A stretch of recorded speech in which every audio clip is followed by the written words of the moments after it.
Hey there, guys. Music fan here. Um, it's kind of a different thing that I'm doing with live streaming. Actually, this is the first time I've done this on my Android phone, specifically Android S7. First of all, I know the title of this live stream is very ominous, but I just posted a video.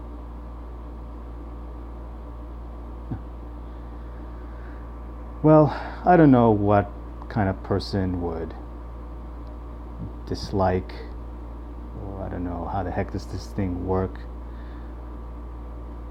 Spencer, yeah. This is awful news, terrible news. Yeah, sorry, this is kind of a poor connection on my part. Anyway, I don't know what kind of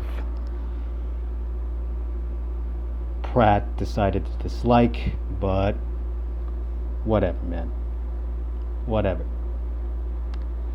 Dislike, like, whatever suits your boat. I honestly don't care. Just like you honestly don't care. So, whatever. Free to have your opinions, so whatever, man.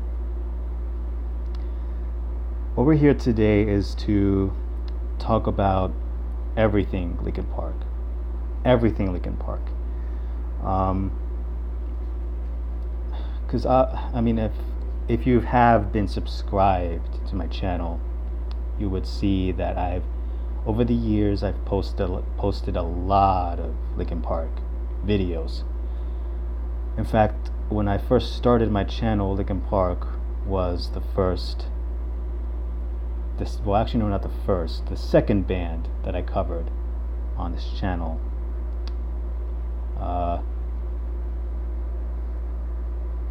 The second band ever that I covered this channel, and considering of how their career have spanned over the last 17 years, it's amazing what they have been able to accomplish in that time. I really lost it in that video, like I really did. Some people will say that it's all your fake.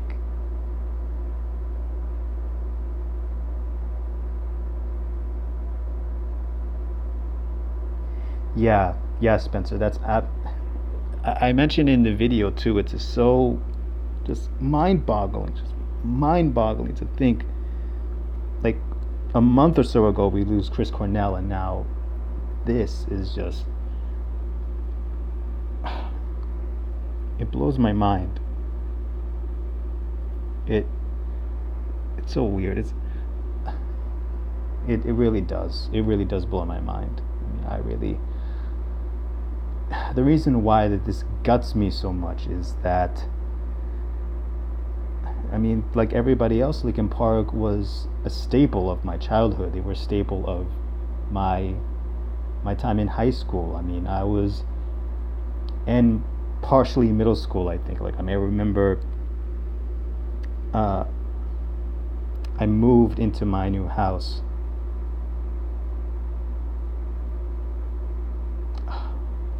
Oh yeah, this year is really not turning out very well for music at all, Spencer. Absolutely. It's really, I'm not going to say it's going down the tubes, but we're losing a lot of our heroes, both young and old. And here's the thing. Sorry, this is getting very poor connection here, but anyway. Here's the thing about it is that, like, oh my gosh, yeah, no, I don't even want to think about it. Oh, hi Daniel Garcia. yeah, this has just been just beyond anything.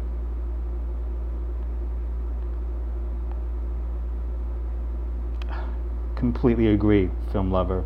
Absolutely. This gutted me. Like, you know what's so odd? I, my first, the first time I got this news from my personal Facebook page, and a friend of mine who last time I saw was like way back, like years ago, um, and he had posted on his Facebook status about Chester passing away, and initially when I saw that, I didn't want to believe it. I didn't want to. I kept thinking it was just like, another one of those internet death hoaxes. I generally thought it was that. I went looking all over online and all over Google. Exactly, Daniel. Exactly. That's exactly what I thought. Like, it was a joke. It was an internet hoax. But I saw right then and there. I saw the news that Chester Bennington was committed suicide. If I know this correctly, like, this was the day. I can be wrong. I have to check my sources later. But like, this was the day where had Chris Cornell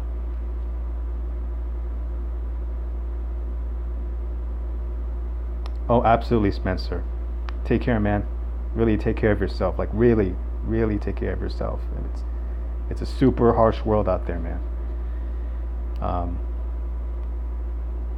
And where was I now?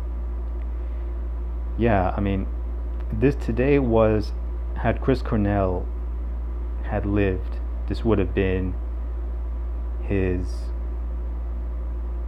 I think 53rd birthday. He would have turned 53 today.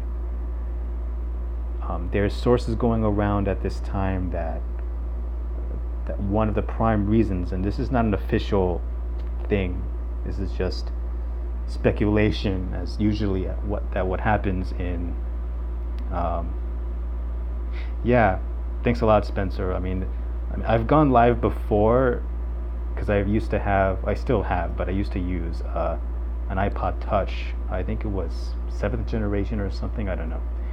But I used that before for a live stream, and I'm finding that this, through my Android phone and through the YouTube app, is way easier to do live streams than without. So props up to YouTube. Where was I again?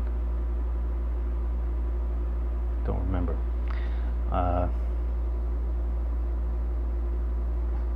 That's kind of a thing of me. I lose.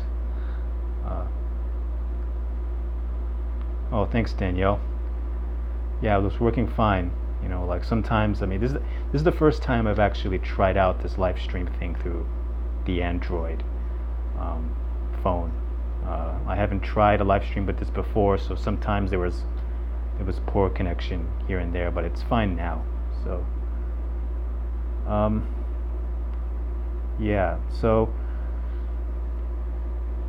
I mean, as I've said before, Linkin Park, they were, I mean, Hybrid Theory, like in 2001, was a phenomenon, just an absolute phenomenon of a record. Like, I was like 13, 14, maybe 12, probably around that time, and they were just, or maybe I was 14, anyway. But they were just, I mean, that record was just off the roof. I mean, this record had just monster hits, just like, and not even just hits.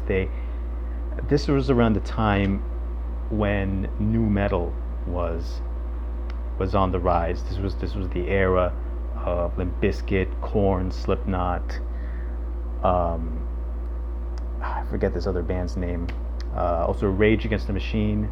They were big around this time. And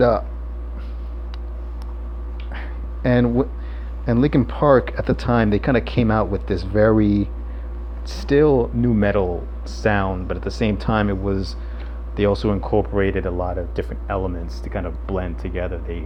They blended elements of course, nu metal. They blended grunge. They blended electronic, hip hop, rap,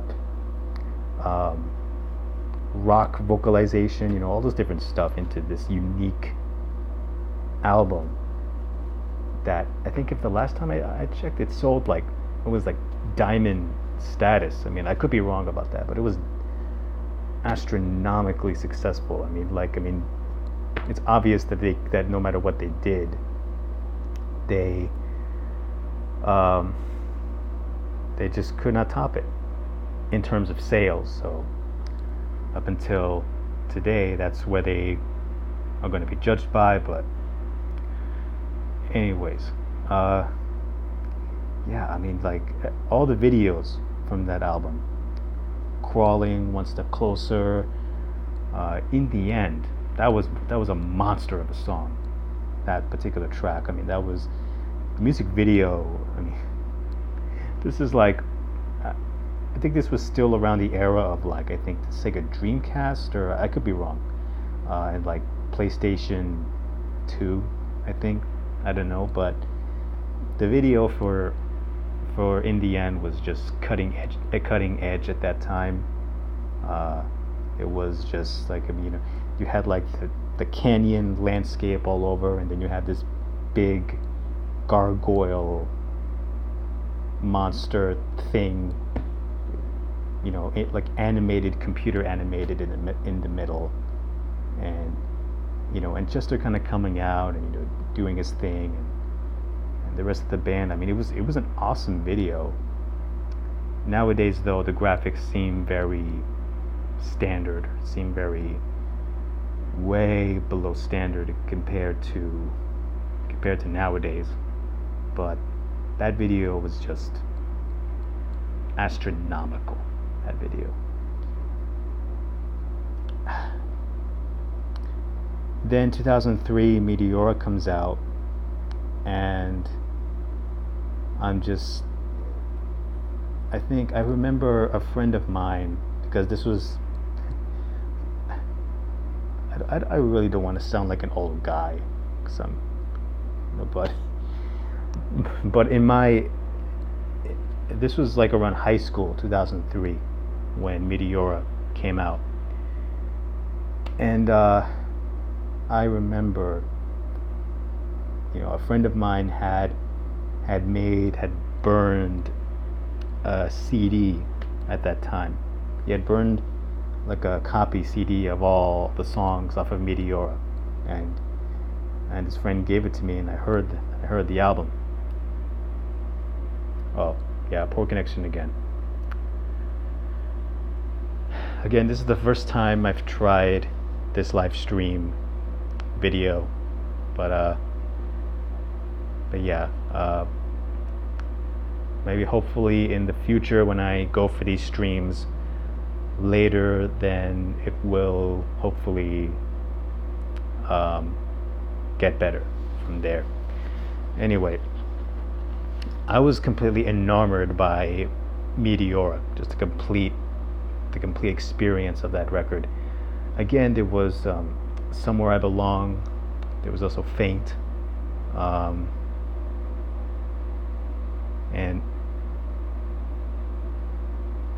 oh man, they did. Wow. Can't say I'm too surprised. It's kind of, I think it's kind of right. It's obviously right for them to do that at this time. You know, I mean, Soundgarden just had Chris Cornell pass away, you know, and obviously it seems as if they disappeared into their privacy, and just to have space and time to process what had happened. And now Linkin Park is going to do the same, you know.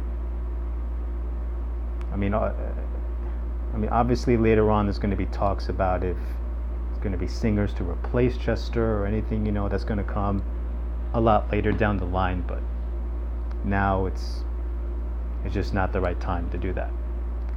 But yeah, the fans have to, you know, I mean, obviously, like fans who have lined up for tickets or waited for tickets to go to the arenas or stadiums to see Linkin Park. Yeah, I mean, all Linkin Park fans all over the world. I mean, I coming from a fellow Linkin Park fan,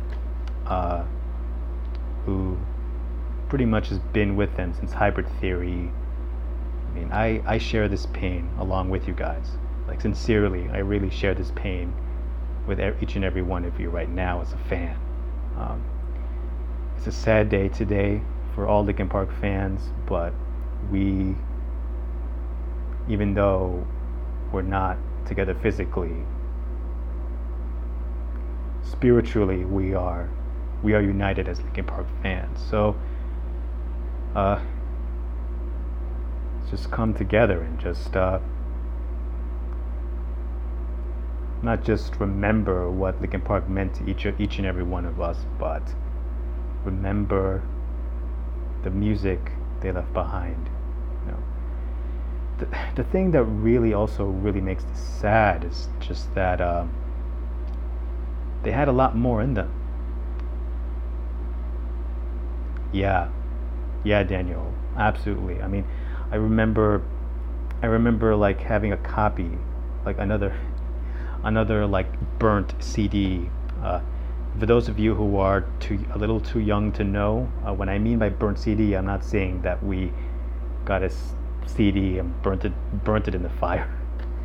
I'd be in prison if I did that. But you can copy a CD onto a desktop computer, and you can burn tracks on it. If you rip songs off a CD and you put it in the computer as MP3 files, and then as MP3 files you can burn the files into an empty CD disc that has no data in it, and you can put with like a program, you can put the MP3 into the data of the CD, and then the CD will become a music album, and you can play it on stereo, on the radio stereo, or any kind of device that you could listen to a CD with. Yeah, absolutely. You know, our also kind of adding to my together with Linkin Park fans thing, like Daniel mentioned just now, our thoughts and prayers, if you are the praying kind, have to be with the Bennington family. Absolutely. They are just like the Cornell family was. They are just in a massive world of just mixed emotions, from pain to grief, anger, frustration, rage, sadness, sorrow, the whole thing. You know,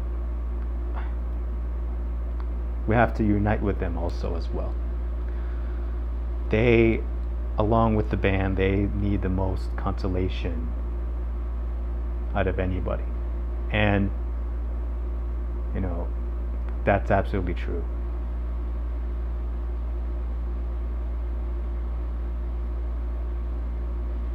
Oh no, Danielle. That's another thing that really just guts me. Also, is just that I've never seen them live, ever.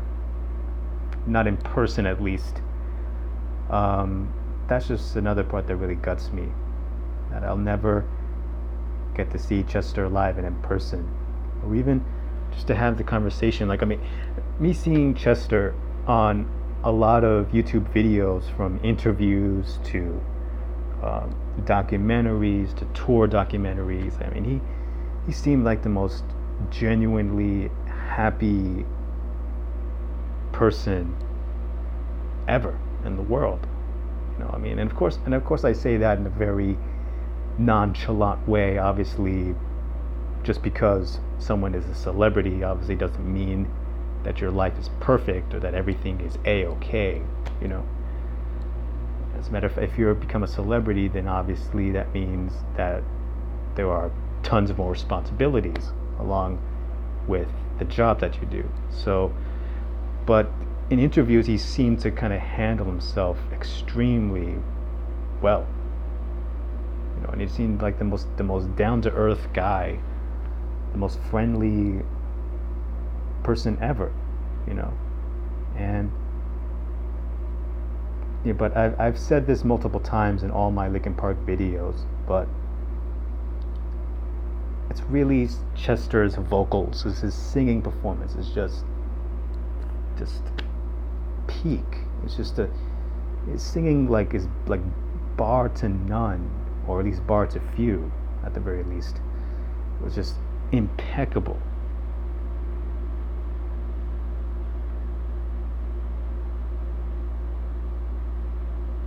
Wait.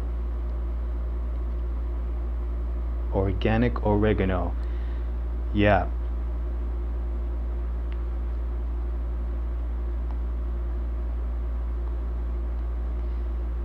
Yeah, you know, like, I mean, as I've said earlier, like, I've had copies of, not official copies, but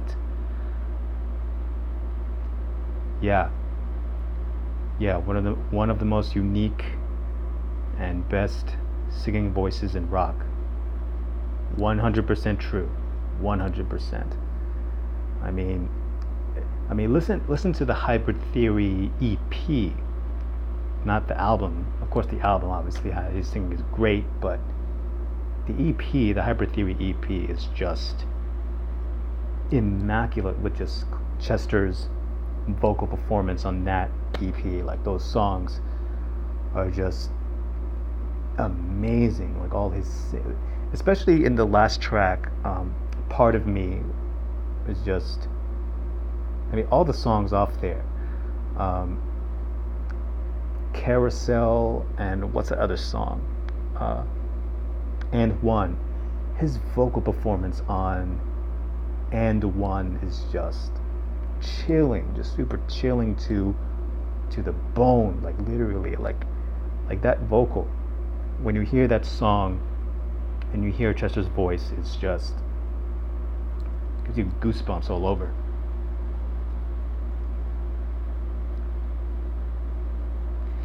Part of Me and One are one of the best demos. Completely agree. 100%, man. Completely agree. I mean, those two songs are astronomical. Like, his vocal performance, I mean, you know, and One is just chilling to the bone every time I hear it.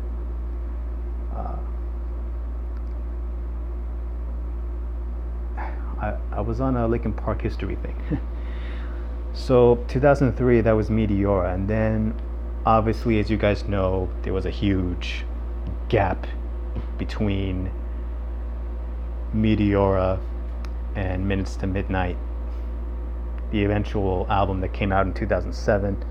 I had just entered community college at that time, at that point, and the main single, What I've Done, still a brilliant song to this day, still a fantastic song. That kind of signified that there was something different happening, that Linkin Park was going into a totally different direction. They were going to a totally different avenue with their sound. But at the same time, there was a song that kind of kept the rock, the core rock side of their sound intact. And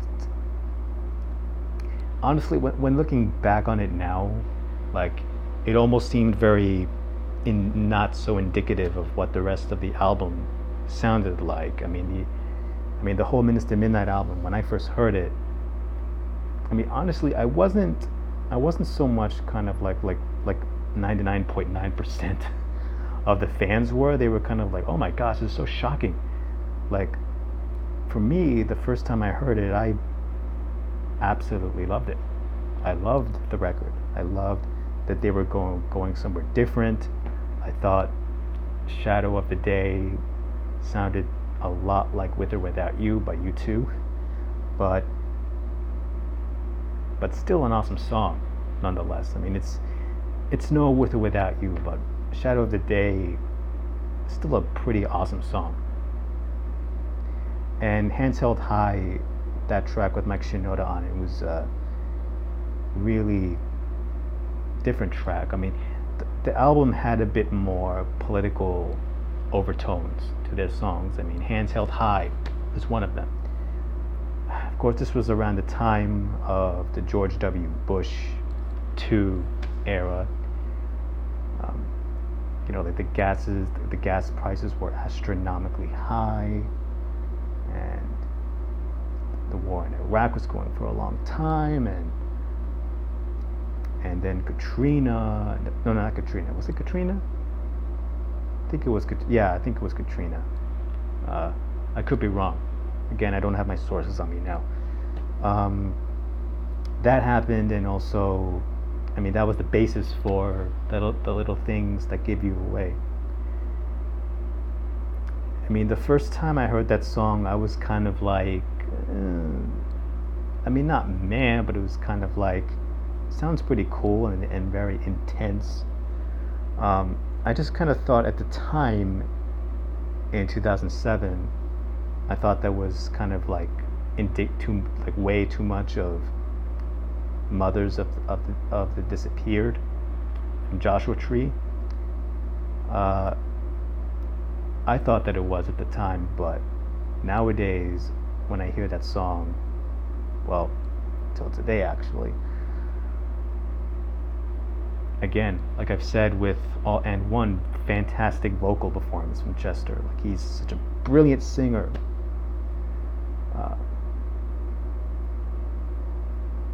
It's just really sad that voice now has been silenced. But obviously he is ever immortal now in YouTube and the albums, the music. Moving on to 1,000 Suns, that album. Now, at the time, I had seen interviews and stuff with Chester and Mike Shinoda and Brad Delson at the time, who were just talking about, like, this record's going to be genre busting, and it's going to be really intense, and like all sorts of genres kind of mixed together. And I remember still being in college at that point, community college, and reading those interviews. I was really super intrigued by what this record was going to sound like. And then by the time 1,000 Suns finally came around, I heard the whole thing, and I was absolutely blown away by it. Like 1,000% blown away by that album, in a good way. That record, from top to bottom, was just so epic. It was so grand and ambitious, and it's just kind of like Linkin Park, just throwing away the rule book.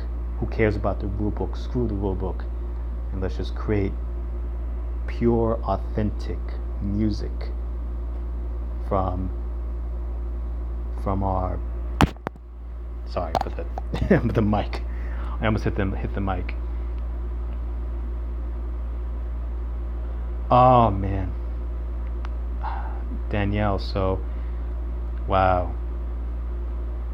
I mean, I'd be hard pressed to ask what's it like over there, because I knew that Chester came from Arizona, and just thinking about that now, I'm already thinking of, like, I mean, I'm not sure if he had a home there. Most likely he had a home there. Again, I'm not that well versed into his overall biography than the very hardcore Linkin Park fan. but I'm really hard pressed to think what's going on over there. Like, I'm pretty sure there's fans already coming up to his home, and they're already putting down flowers and letters and and photos and all different stuff, posting that on social media.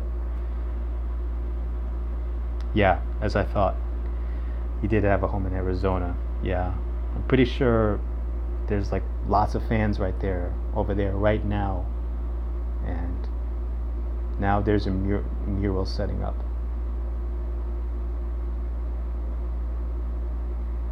Oh gosh.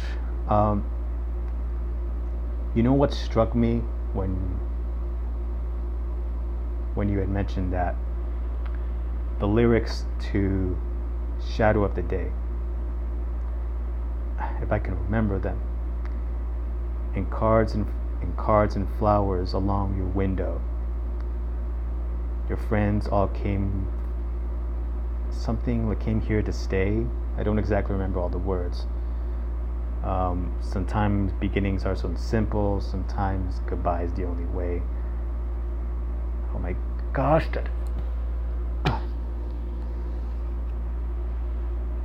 just like those lyrics now just take like a just a different thing entirely, those lyrics to Shadow of the Day. I did not notice that until now. I honestly did not notice that until now. But I mean, that's music, man. That is. Where was I now? Oh yeah, 1,000 Suns. I remember loving that album. Each and every song of that album was just a complete masterpiece. It was a complete. Sorry for the. I'm trying to check my time here. Anyway, that album was just a pure masterpiece. That album. And then I go online, and then like if Minutes to Midnight, if the fans hated Minutes to Midnight, they just completely ravaged 1,000 Suns to complete Kingdom Come. Absolutely, yeah. Oh, another poor connection.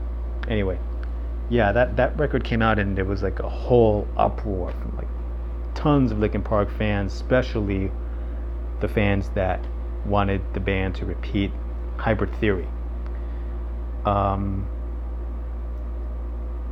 And when I saw the same for Minutes to Midnight, and at the time, I really loved that album, and I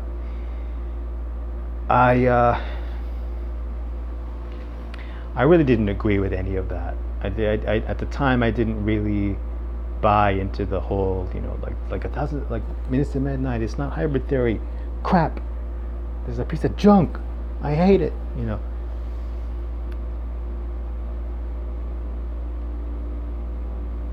Yeah, Minutes to Midnight came out in 2007. Yep. Like I heard the complaints from that album at that time, and I thought it was like, well, there's just, you have your critics, and then 1,000 Suns comes out, and then it's just like the up the wazoo insanity, like just like astronomical anger towards the band, and like and that album in particular, like this is the part that made me laugh. I remember I looked up a review on Amazon.com at the time, and one reviewer compared 1,000 Suns to Zooropa by U2. That is to say, oh, this album is the poor man's Zooropa, and poor Linkin Park, and blah blah blah, and I saw that review on Amazon, and I was just like, what are you babbling about? What?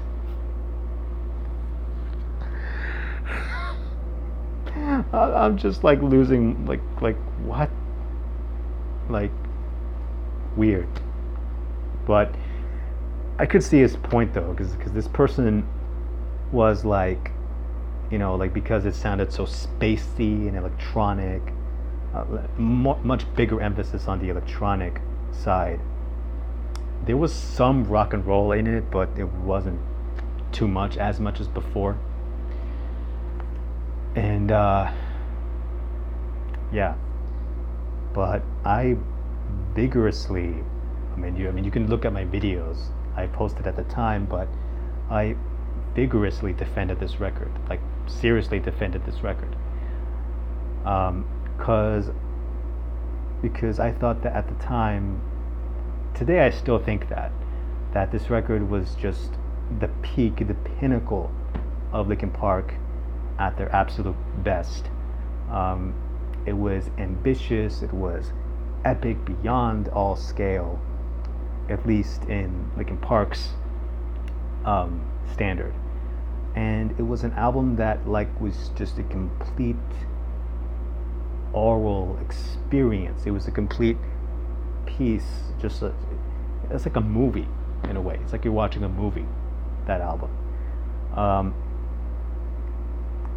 But I remember tons and tons and tons and tons of Linkin Park fans, and I think at times even the general public, that they were completely destroying that album. They were completely handing it to its face. And at the time I just kept vigorously defending this record. Hold up one second.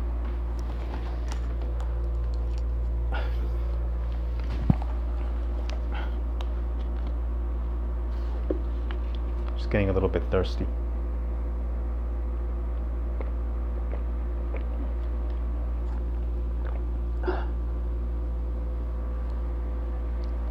Sorry about that.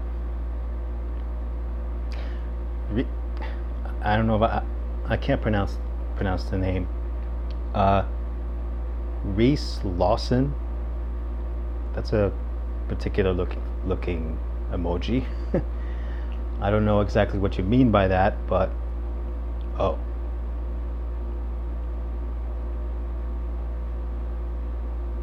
Oh man. Yeah. Sorry about that. Yeah. Yeah, his voice was just really, well, judging by today now, is pretty iconic. His voice is instantly recognizable. You could tell that it's Linkin Park right off the bat the minute you hear Chester Bennington on it. Like, I came across a review. I'll be back to my history of Linkin Park later, but I remember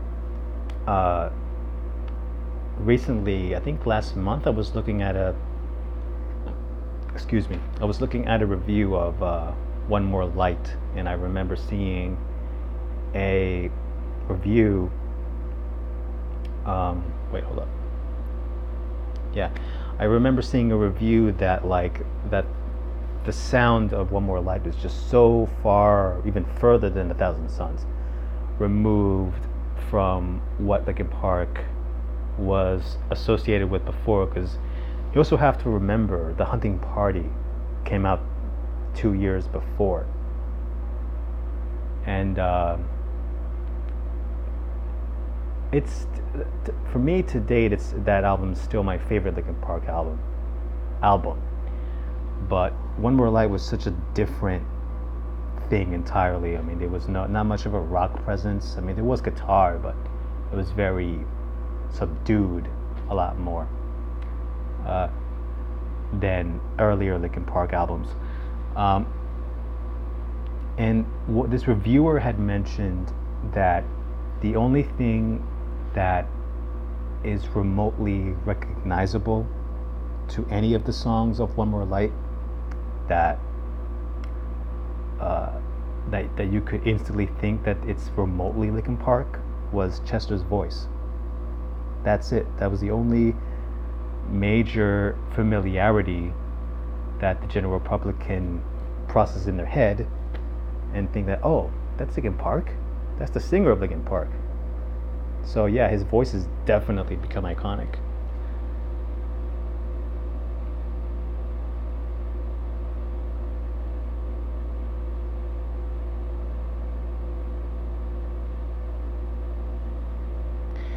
Yeah.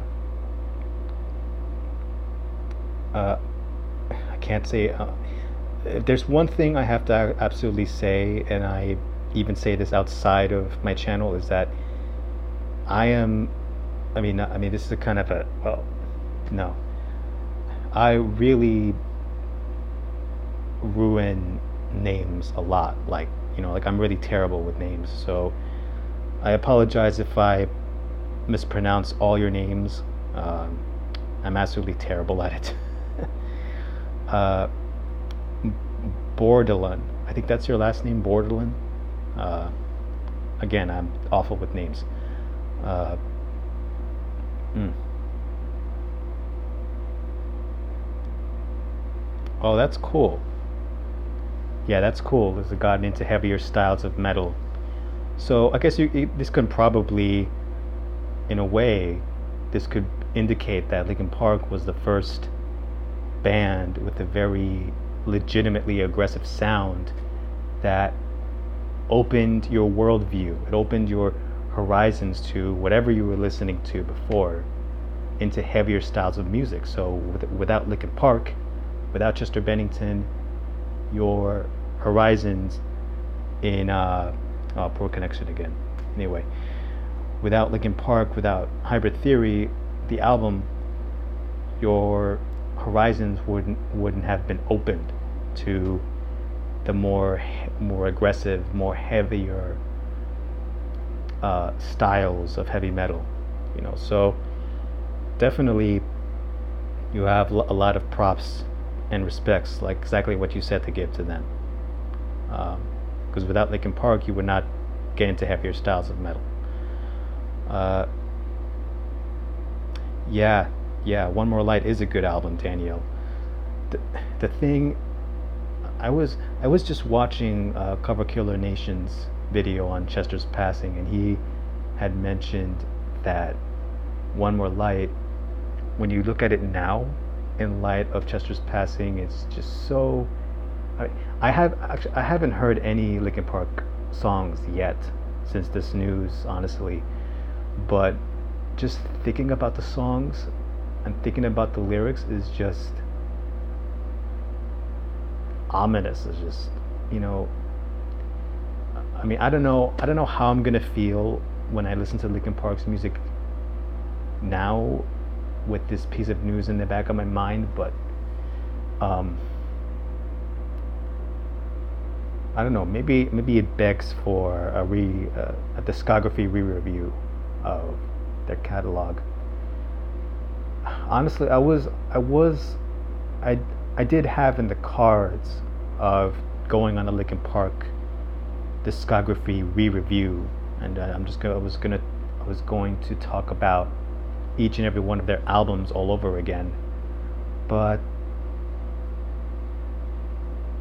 in light of this passing, is just going to take this has really taken a different tone, a different like shape and everything. So um, I honestly don't know what I'm going to feel when I listen to Linkin Park's music again. But One More Light now has, in light of Chester's passing, is just taking a different tone now. Um, anyway, uh, yeah. So then Living Things comes about, and I thought it was okay. I mean, Living Things. I mean, some parts of it when I first heard it, was really good. Some tracks I really enjoyed, but overall, it wasn't a record I was too kind of like wow. That I wasn't too amazed by. Um, some songs over there, like Burn It Down, Lies, Greed, Misery, um, Until It Breaks. Until It Breaks is a pretty cool song.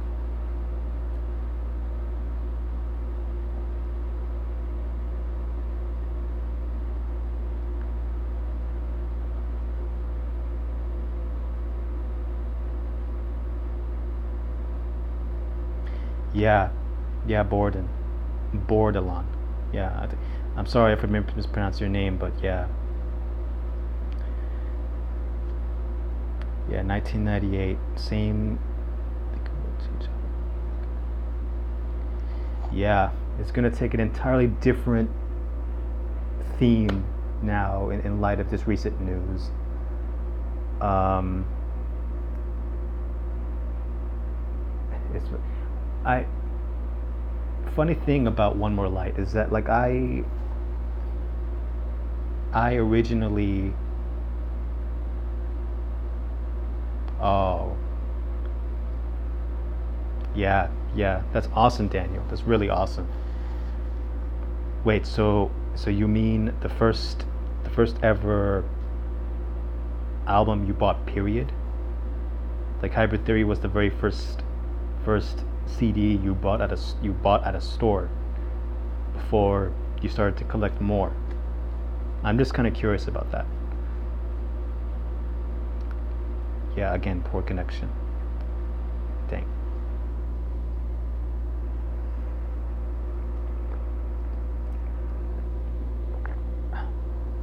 Sorry for the slurping sound. That's awesome. That's really really cool. Wow. Kind of off topic a little bit, but and I know this may get some laughs here and there, but I the first CD I personally ever bought actually wasn't Linkin Park. You can laugh, I don't care. But the first CD I ever bought was Human Clay by Creed. Yeah, that's the first CD I ever bought. I I wa- I still like Creed. I'm still into Creed even now. I mean they get they get the short end of the stick when it comes to like like the big macho rocker, but they're a pretty great band live. They're a really awesome band live. Um, them when they eventually reunite, they're a band that I definitely want to see live and in person before anything happens. God forbid, goodness forbid anything happens.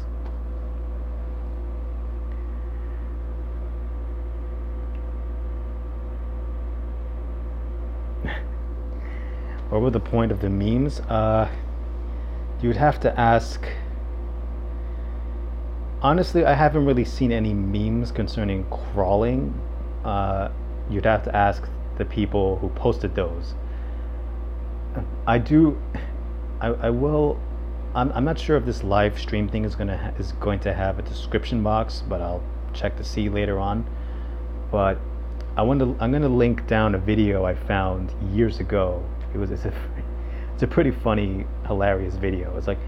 It's them parroting, not the band, but other people, parroting the in the end video, and this one guy was imitating Chester, and he was just like, I'm screaming very loudly. I mean, it was so hilariously funny. I mean, I knew at the time. I knew that it was just kind of more or less like in jest or something, and I kind of knew that. I'm not sure in what way the people who, the guys who made that video, if they were purposely being unflattering. I can't say for sure, but it looked it was just kind of more like a parody to me at the time.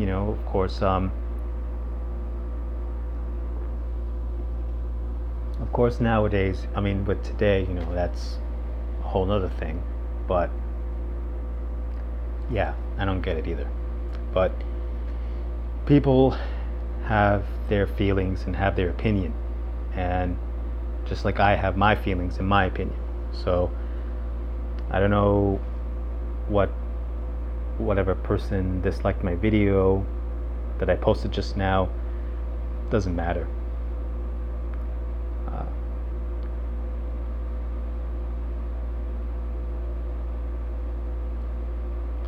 oh my gosh! Wow, Daniel, really?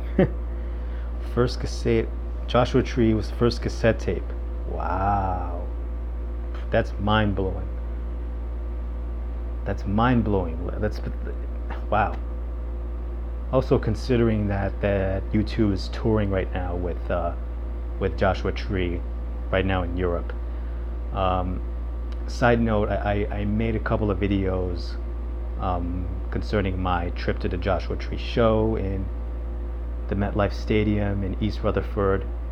Um, it's split into multiple parts because I filmed it with the Android camera, and at the time I have a Windows tablet computer also, but it's a very old one. It's the Surface RT, and and the battery was dead. And at the time, my mom had the charger because she has a Windows Surface also. So I had to use the Android camera, and my memory was so low. I had to keep filming and reloading. I mean, not reloading, but I had to keep filming and then upload each and every video into YouTube, just piece by piece by piece, until I eventually got 7 out there. So kind of a very sloppy way to upload a couple of videos, but when I have time, I'll mix them all into one video, and maybe I'll add some photos here and there just to make it not seem that I'm talking all the time. Anyway, where was I? Oh yeah. So Living Things was an okay album. Hunting Party, when that album came out, I mean, you can check out my video of the Hunting Party, but I was just like kicked in the face. I was absolutely just smashed to the floor when I first heard that album. Yeah, yeah, I had, I used to own, well, technically I still own it, but the live CD DVD compilation of their Texas show, and unfortunately I lost the disc and I lost the CD, so all I have now is just the empty cover of the CD. I don't exactly know where it is now. It's somewhere in the house.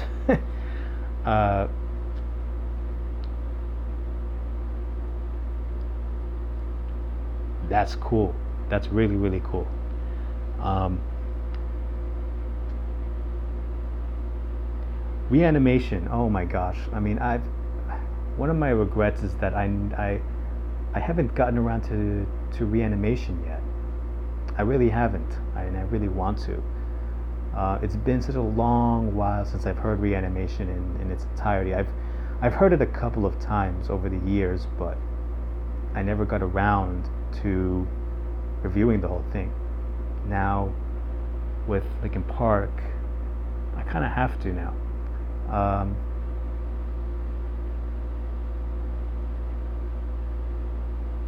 Oh, absolutely. The thing is, Lawson, I like me, but in my experience, I've been a Linkin Park fan since 2000. I I first discovered them with Hybrid Theory, and then followed Reanimation. When I bought Reanimation on CD and I heard it for the first time, I thought it was awesome. I thought it was the most brilliant thing they ever did. Hold on, get that.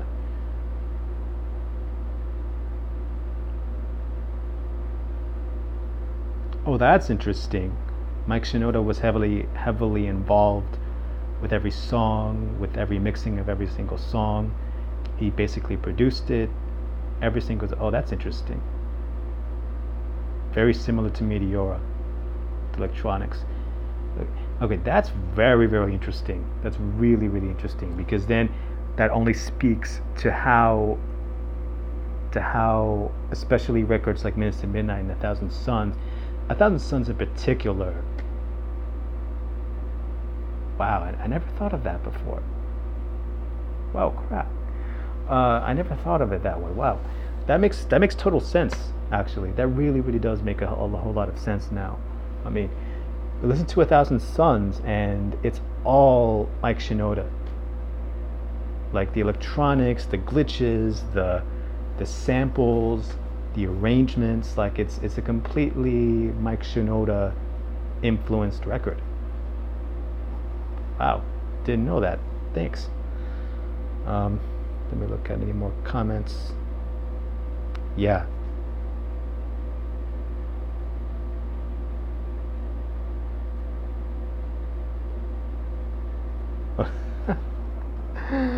Oh wow.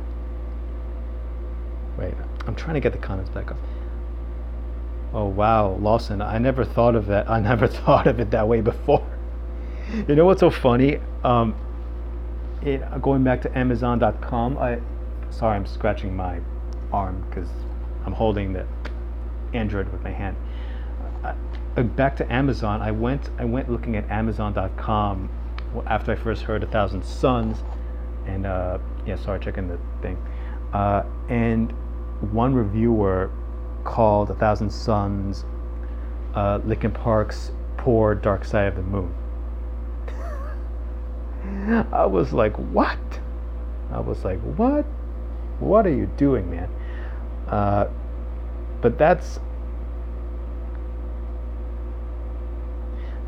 but the reanimation part, absolutely. Like the first time that I heard 1,000 Suns, like the first album that came into my mind when I first heard it was Reanimation. I heard all the songs, I instantly thought of Reanimation. Yeah, absolutely. Like I first like Burning in the Skies, and then the other two songs in the beginning. The whole thing, I mean, I even mentioned it in a few videos with 1,000 Suns, was like it felt like so in like Reanimation influenced to the point where they, at the time when I first heard it, I thought this is like they took what worked with Reanimation and they took all the records that they had done up until that point, Hybrid Theory, Meteora, Minutes to Midnight, maybe even the Hybrid Theory EP, maybe Zero demo tape, if that's concerned. But anyways, they put that into this giant blender and they mixed everything together, and then out popped 1,000 Suns.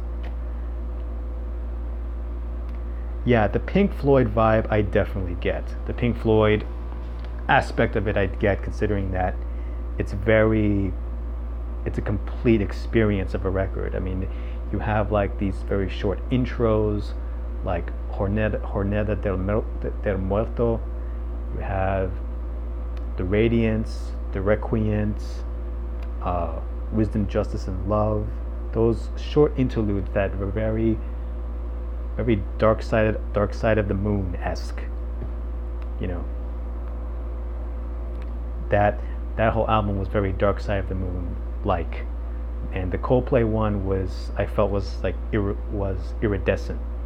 But I absolutely love, still to this day, love the flow, the seamless woving between Wisdom, Justice, and Love and Iridescent. That transition is just brilliant, just fantastic. Like the whole record is just brilliant.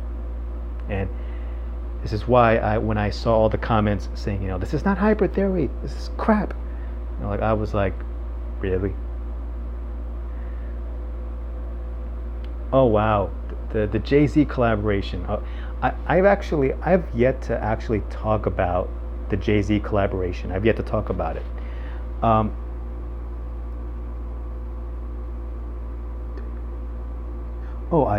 absolutely love Robot Boy. Absolutely love it. That track. I've seen numerous complaints, especially when the record came out, that song sounded very boring and didn't have too much to that. I disagreed.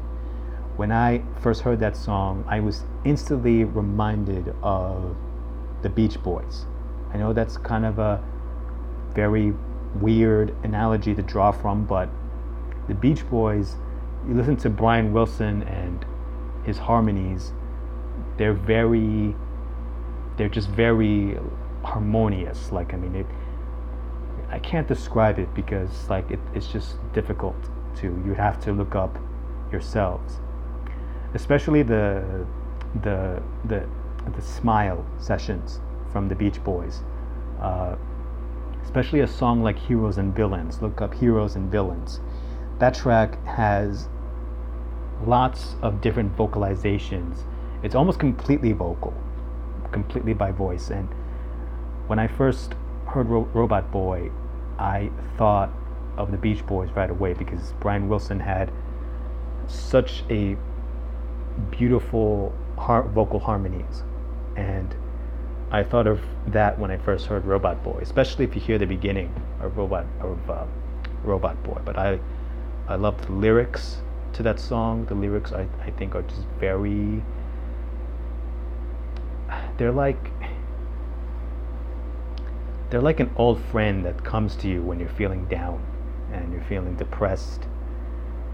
I mean, not to draw parallels to today necessarily, but that song alone, when you take it out of the context of everything else, the lyrics are like a friend who's just there just to kind of tell you it's going to be all right, it's going to be okay. That's why I love that song.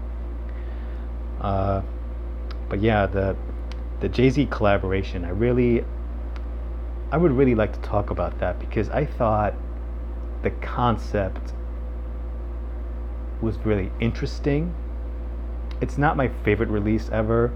I thought, I mean, the last fusion of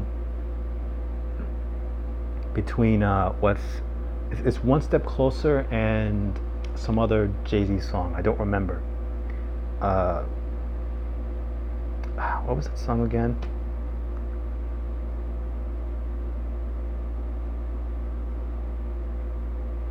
I can't remember.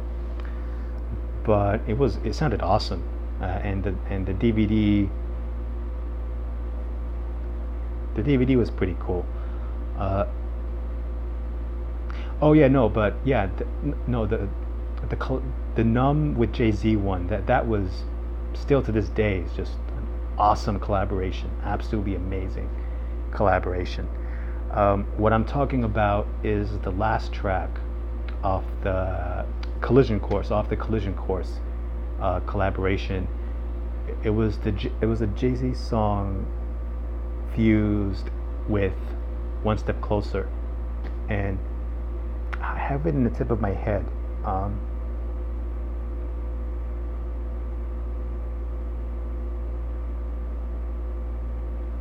99 Problems. That's what it is. 99 Problems. I still like that song, by the way. I still like it. 99 Problems and One Step Closer. That's like my personal favorite. Although Numb is amazing. Everyone loved that record. What else was I gonna say? Oh yeah, I want to go back to my Linkin Park history thing. So like floored by Hunting Party.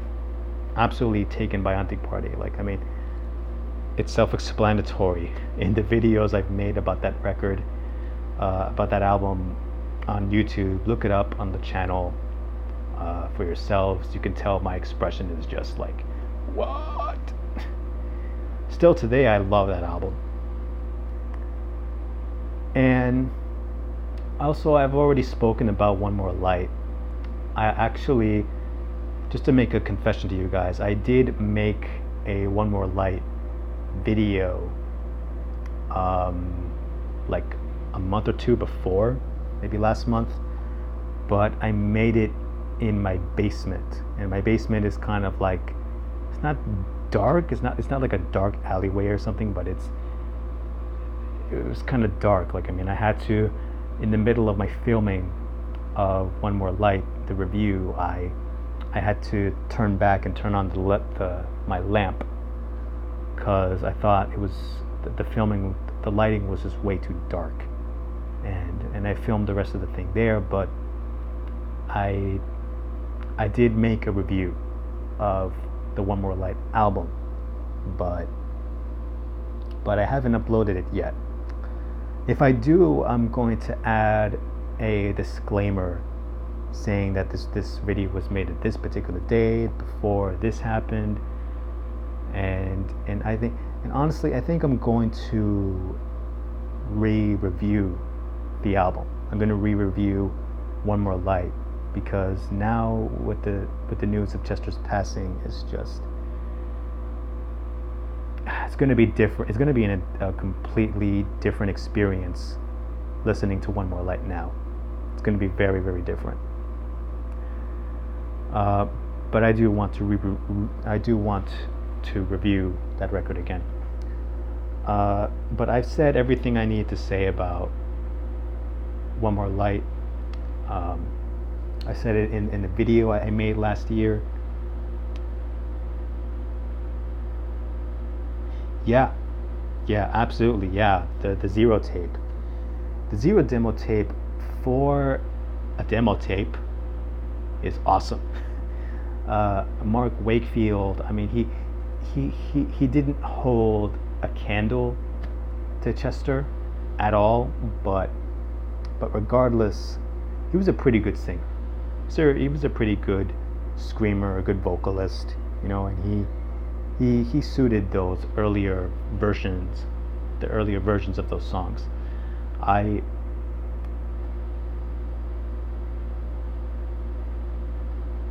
Wait, hold up.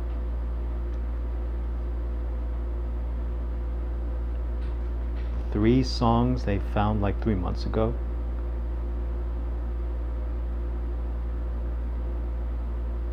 Hold up, is this an EP that I didn't know about?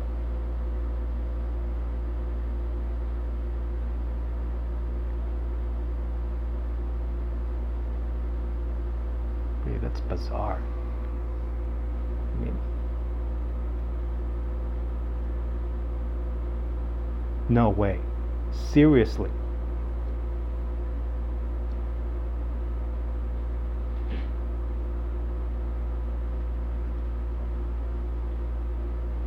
Wait, so the band found these dang. That's crazy. Dang. Wow. 3 old Zero demos. Wow. I think this was the band that found this, right? I imagine so, because if they had 3 old Zero demos lying around, then most likely it must have been put. Oh, okay, the Linkin Park Association. Wow, that's crazy. That's insane. Wow, that's insane. Wow, like, are they? I really want to hear those. I really want to hear those now. Like the 3 Zero demo tapes. Do you know if they uploaded them yet? I'm pretty sure they have. I'll have to look up on YouTube later, or. Oh, that's awesome. That's fantastic. Yeah, that's fantastic. I'm gonna check it out a lot later. A lot later today, because right now I'm taking time to do this right now, but I have other things happening around. Sorry, I'm just checking the time. It's 5:25 in the afternoon. Wow. 3 old Zero demo tapes. Okay, here's a question. Those Zero tapes do you know if they have Chester's vocals on them? Because I imagine that when they brought Chester into the band, I'm pretty sure I heard for him to audition at that time, they had sent a demo tape of one of their Zero songs to him so he can sing over, and then when he sent it back to them, they were so stunned by his vocal performance that they thought, yep, he's the guy, bring him in. You know, 'cause that's one of the things that I've been thinking about for years, for a long time, is that like I would love, absolutely love to hear if to hear all the Zero songs but with Chester in them. That would just be just mind blown. Oh, oh man. Oh, Chester. Oh, one song from Chester that Chester sang on. Okay, that actually kind of makes sense. Oh, but the songs are a lot older than the Zero demo tape. So most likely that must have been around 94, 95, probably. Wow, that's a long time. Uh, wow. Well, that's really exciting. Wow. And they have it all uploaded and everything. I definitely have to check that out later on. I really have to. Okay. Wow, spanning 3 years. Okay, that's really good to know. That's fantastic to know. I honestly wouldn't. If I hadn't conducted this live stream, I wouldn't have known that. Wow. I mean, maybe I would have found on the internet later on, but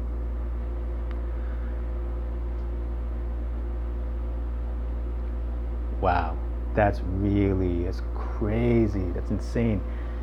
Yeah, I'm definitely for sure gonna check that out. Absolutely gonna check that out. But yeah, I want to re-review the Zero demo tape. Also, more importantly, because when I look at my old review, I used to put like a song on. I used to put a song on the thing.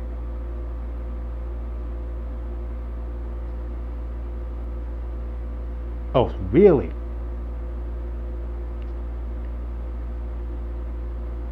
Oh my gosh! Wow, there's more Zero songs out there. Wow, wow, that's insane. That's crazy. Wow, wow, that's insane. I mean, talk about bittersweet. Wow.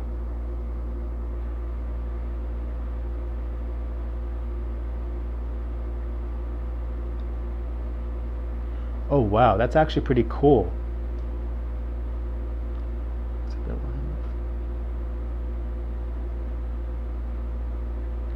Wow, that's actually pretty awesome. I'm pretty sure, like, wow.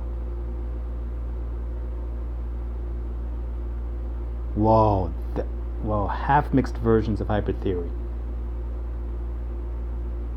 Wow, like, here's the thing. I remember going back to Hybrid Theory. I remember once the very same friend who had given me a copy of Meteora. He also gave me a copy of Hybrid Theory, and one of the songs, I think it was By Myself. Um, oh yeah, Daniel. I actually, coincidentally, the first version of My December I ever heard was not the original version that's a bonus track off Hybrid Theory. The first time I heard My December was exactly, yeah, Larson, the remix. The first time I heard it was the remix, and I listened to, yeah, absolutely. I heard that song so many times that I still think it's awesome. Uh, I don't know who the female, not the female. I don't know who the girl vocalist was. Uh, I don't know her name. They didn't provide a name for the singer, besides Chester in that track. But that remix is just so awesome. I love it. But the original is brilliant as well. It's fantastic.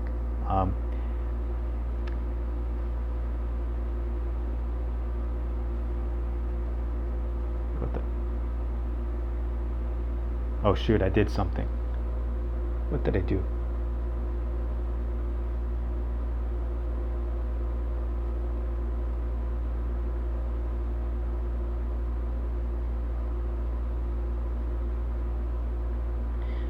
I did something. I don't know if I deleted a comment or something, but yeah, Larson, yeah, definitely message like send me oh,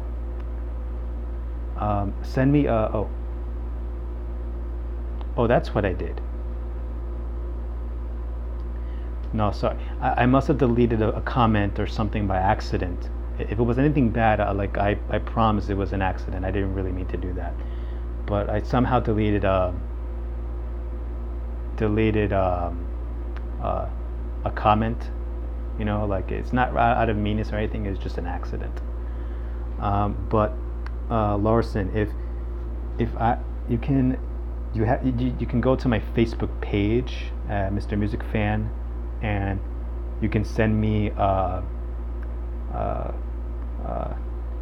an instant message.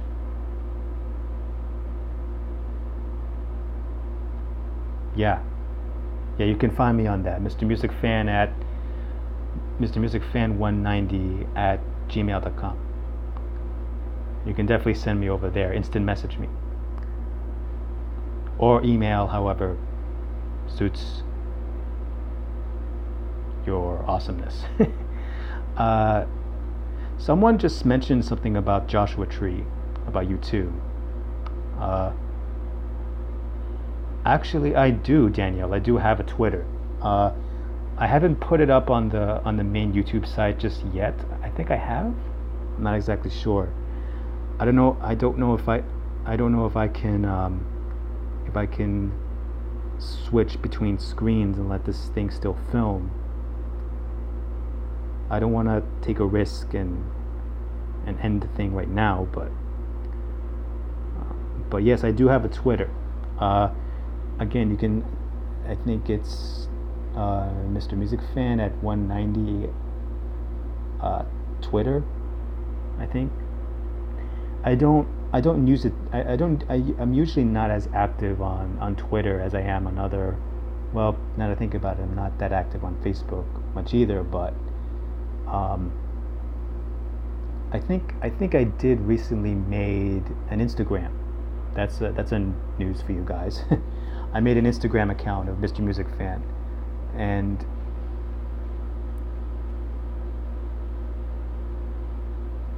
oh, thanks, man. Thanks, or organic oregano. uh, yeah, that's the Twitter. You can find me there. I haven't really posted too much in recently. Um, the only thing concerning Linkin Park that I have posted was I made this tweet after I made my comments on One More Light, and it was about it was kind of this very imaginary thing where if you would have switched the hunting party with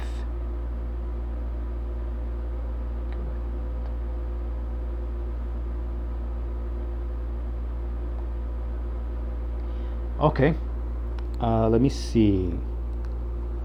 I don't know how am I supposed to do this.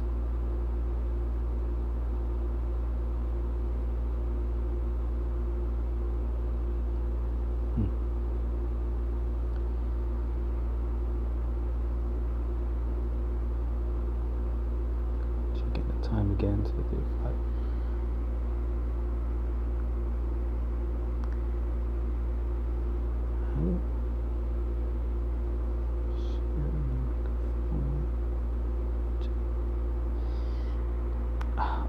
Larson, sorry, but I can't find anything on my Android to let me type anything. I'm trying to get the comments back in. How the heck?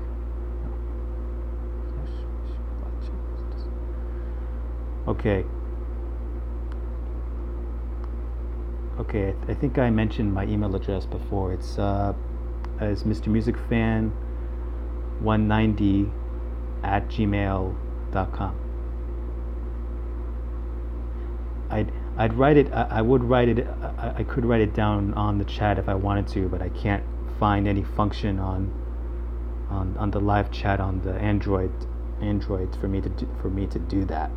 So sorry, I can't help you much there, because I'm trying to look all over here, but the email is mrmusicfan190@gmail.com.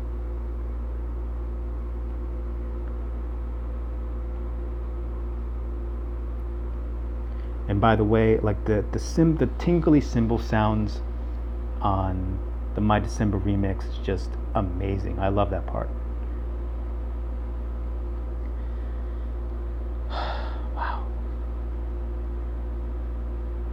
Wow, I learned so much today.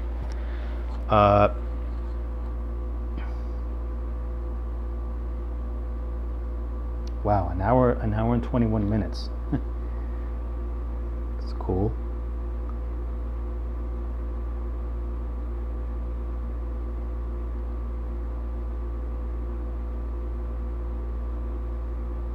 Yeah, anyways, I don't really use Twitter that much.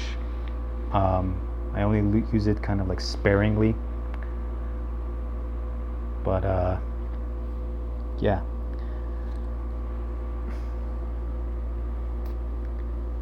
I don't know what else to talk about Linkin Park. It's just a really sad day today. It really is.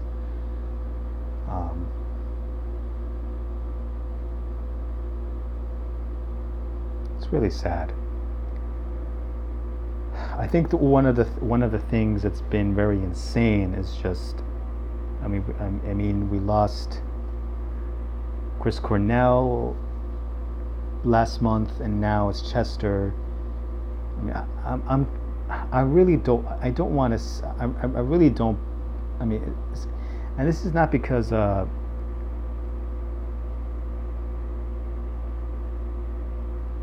Oh, Larson.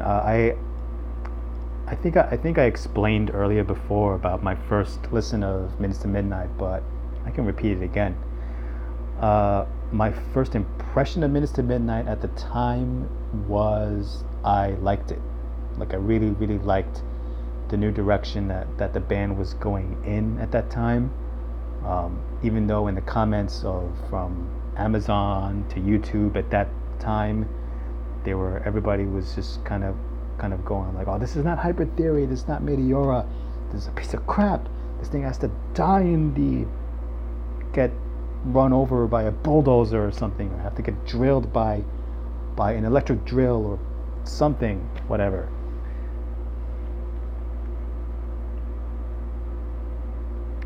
Yeah, Minutes to Midnight definitely felt like an entirely different Linkin Park than what Hybrid Theory and Meteora had to offer, for sure. For me, I would say 1,000 Suns is the one that felt so far out there, far into like high-mindedness, but without any use of drugs. But yeah, I kind of a trivia thing, but I used to think that I used to think that Minutes to Midnight was my least favorite Linkin Park album, but now that title has kind of gone to Living Things, and now Minutes to Midnight is kind of like at a number 5 spot for me. In general, I like Living Things. I like that album, and I like songs off that album, but as a complete record, it's not an album that I really listen to all that much. It's just an album that I don't really touch on. Yeah, Daniel. Yeah, that's the whole thing that's going around everywhere. Yeah, it's really that. I mean, ironically, I don't exactly know if it's the exact same way that Chris Cornell did himself in, but just the knowledge of, the neck thing is just, it's just too.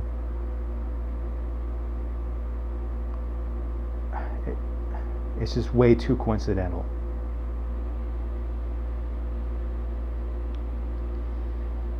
Yeah, Lawson. I mean, Chester has been. Yeah, I mean that's not too surprising to me, in all honesty. And it Chester has been known to have been battling alcoholism and battling depression for a long time, for nearly his whole life. Um, if if I remember correctly, there in his biography, I think there was a period where I think Chester had kind of like a sexual abuse thing happen to him as a younger kid. I don't know if it was the younger kid, or I don't know if it was when he was older. I don't exactly 100% know, but what I do know is that those kind of very traumatic experiences, it screws the person up real bad.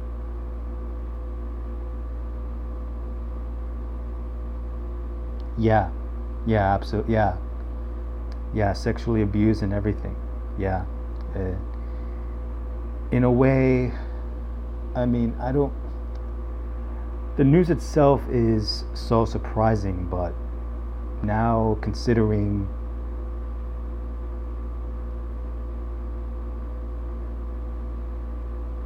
yeah, yeah.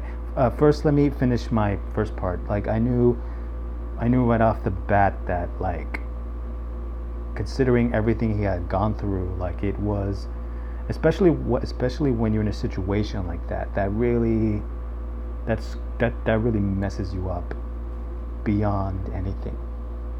One of the many things that can mess you up, really, really bad.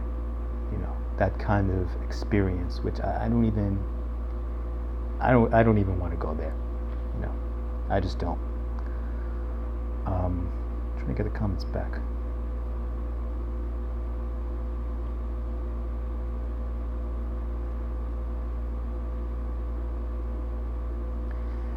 Yeah, no, Larson. I think every single Linkin Park fan all over the world right now,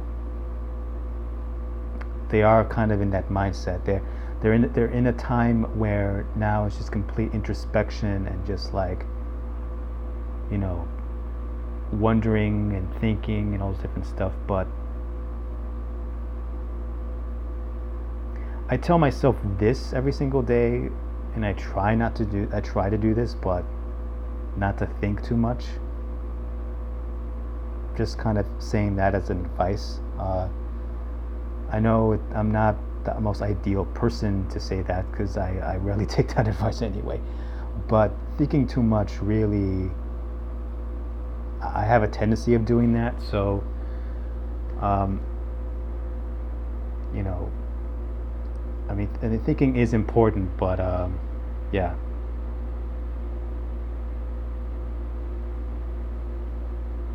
Really? Oh my gosh! Wow! Wow! Just wow, man!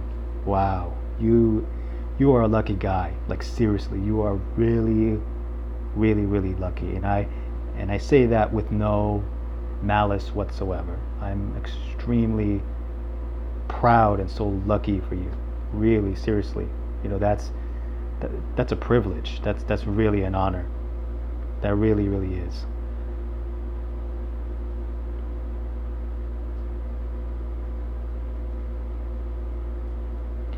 Absolutely, Larson. Absolutely agree 100%. Yeah. Their best moments are now documented on record. Absolutely. And like I said, like he now lives in eternity, like in things like YouTube, and especially in the music. Absolutely.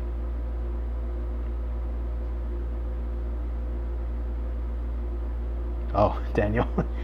uh, that's that's so interesting, because years ago, around like the first 2 years of the channel, I had this plan in mind for like the longest time, but I never really got around to it.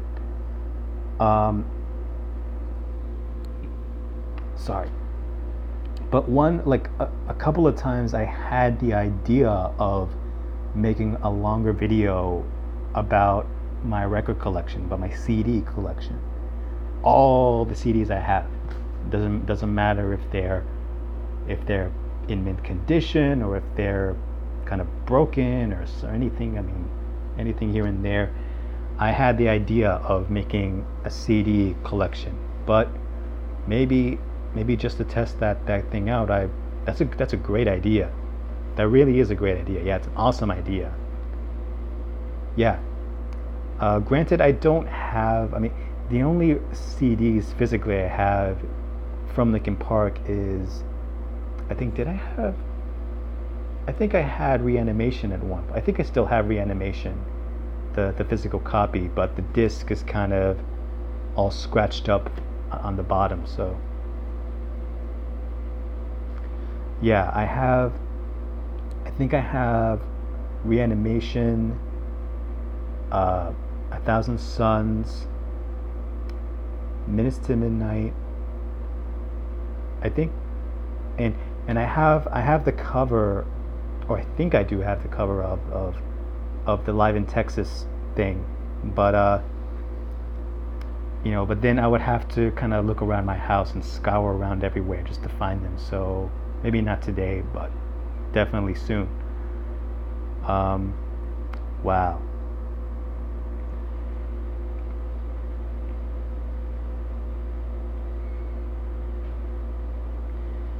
Yeah, I mean, yeah, yeah. I mean, it's difficult to say, not to look into it too much, because that would seem very patronizing. Um,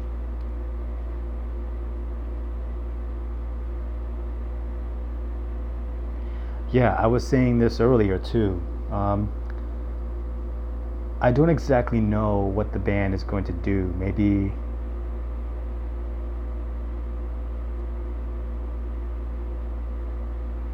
that's a good idea, Larson.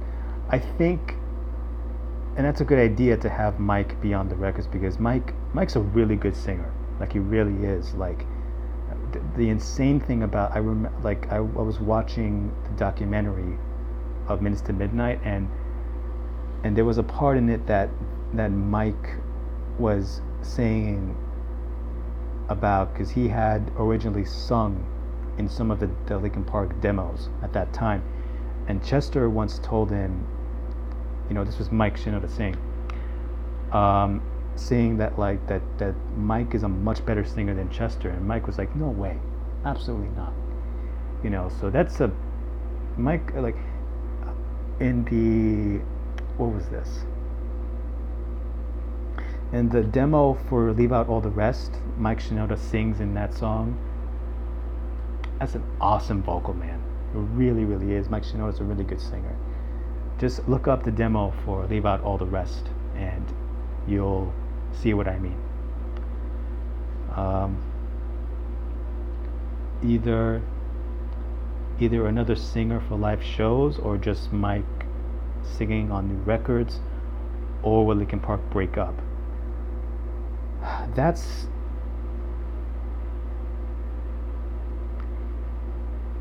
yeah, oregano. It's really up in the air right now. I mean, already on Wikipedia and stuff, they're saying about, Linkin Park was a band that formed in Arizona, and da da da da. I'm not exactly sure what's gonna happen. I mean, on the one hand, they could try to bring another rock vocalist to fill in Chester Bennington, and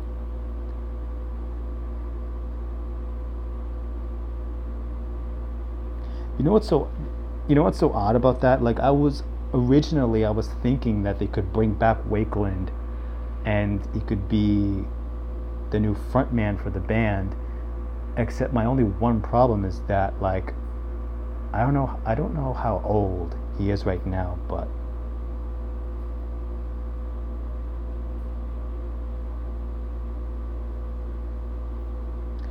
oh, is this news? Will they? Same age as Mike. Okay, that's not too bad. That's not too bad. You know, maybe Wakefield. Maybe it's possible that Wakefield could.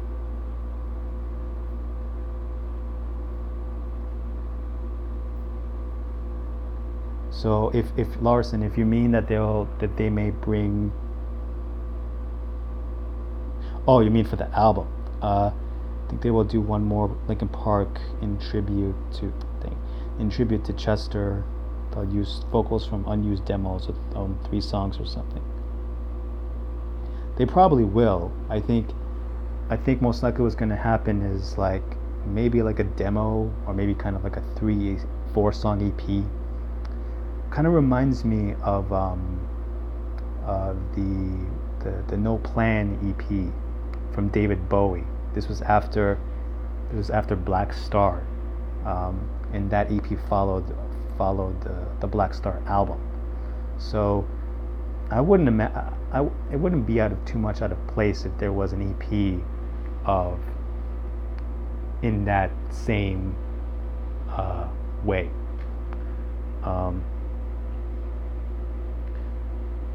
But Wakefield, I mean, since he's the same age as Mike, I don't think it would be too bad. You know, I mean, he would have to try really, really hard to repeat those intense screams that Chester does and all the vocalizations that he's made throughout all the Linkin Park records.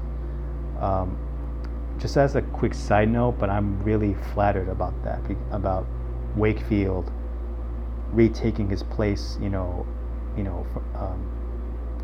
in Chester's place, because actually it may seem very practical, because Wakefield originally was the singer for the band, and well, obviously, yeah. I mean, I'm not sure if the guy has been singing in other bands, or if he had retired from the music scene since 1998 or something.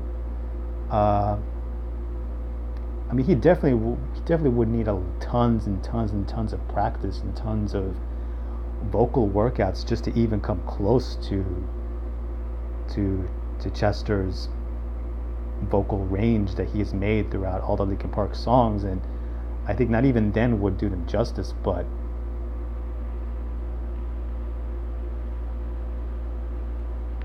yeah. Oh, he retired, and so he's okay. So he's managing other bands. Yeah, that's what I thought. Yeah, yeah. Oregano has a point also. I mean, he could still have the vocalist inside of him to, obviously he's not going to sound perfect, or he's not going to sound like Chester, not even close. Absolutely not. Not even. There's no comparison. But I think just for the practicality and just for the honor of just, because also, again, remember, Chester took over for Wakefield once Wakefield was, I don't know if he left the band or something, but he left the band earlier.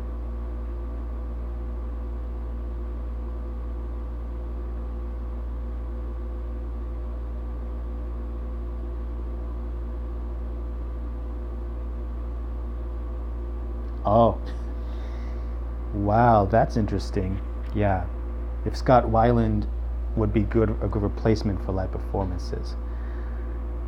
It would, except he died 2 years before, in 2015. I think the same month as Lemmy Kilmister from Motorhead also passed away that same month. But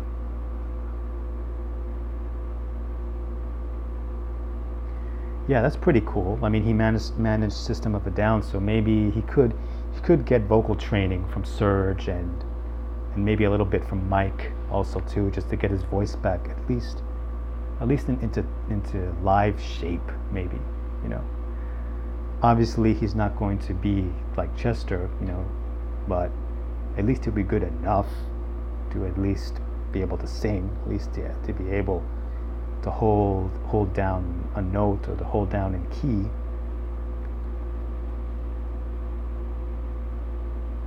That would be interesting, because Chester took over for Wakefield, and now Wakefield taking over for Chester. I think it would be a very kind of comrade, brotherly way to honor Chester, and it would be kind of a comrade soldier kind of thing. You know, if you go down, then I'll take over for you and I'll help.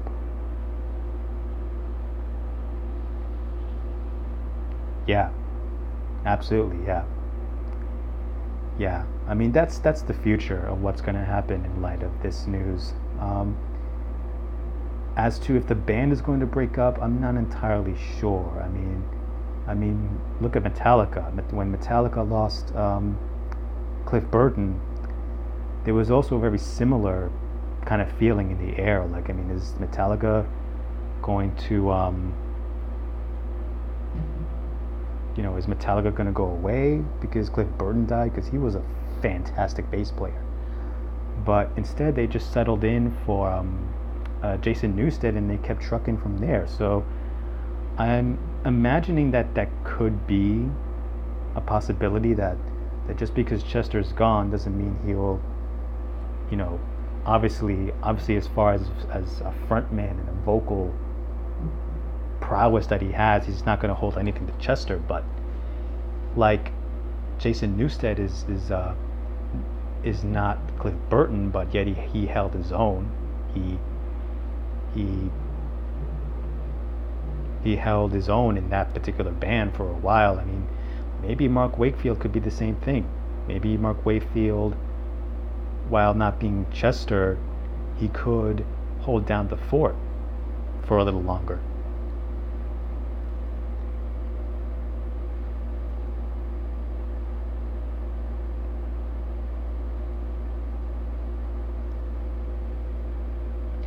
Yeah, Larson, I completely agree. I think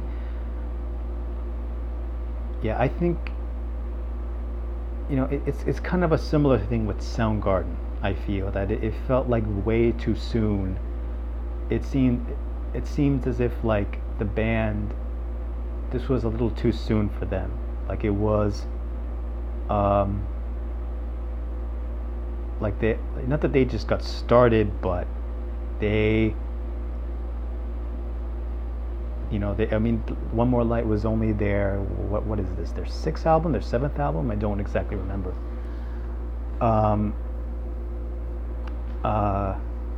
But I mean, they're still in there. They're still relatively not.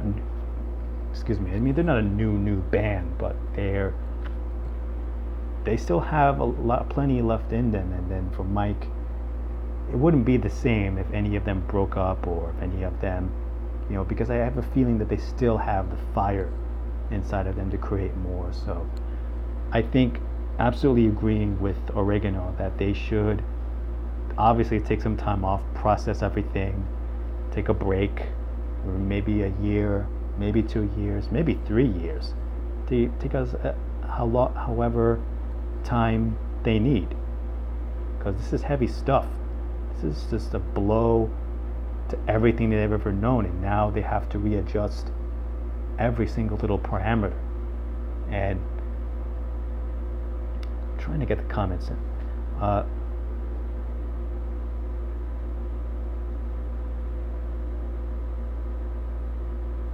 The Rasmus. That's interesting. I never heard that band before. I'll have to look them up and see what he's gonna sound like.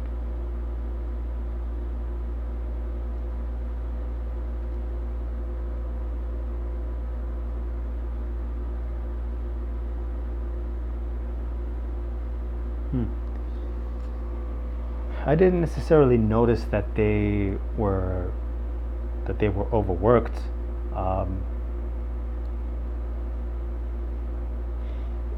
I don't know if they were necessarily overworked particularly, but maybe they were. I don't know. I think in all the interviews I've seen of them since Living Things, I always kind of thought that they were still very hungry and still looking forward to the next thing. That's what I always thought. Um, yeah, yeah, absolutely. I think for a while, I mean, for like the past hour or so, I had the thing in mind where, because in my video when I talked about One More Light, I mentioned in that video that, like, I mean, I still have hope that Linkin Park can make a good comeback, but yeah, that they can make a good comeback with an album that will blow the doors off and just inspire pop fans and metal fans and hip hop fans, like across the board. They'll make a very incredible record. I think I think that really fits that assertion that they still have the potential to make a comeback. And now I think, especially in light of Chester's passing, I mean, it's really up to them. I mean, we can continue to speculate and to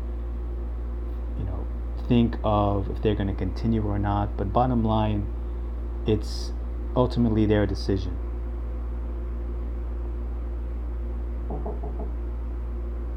Wait, hold on. What?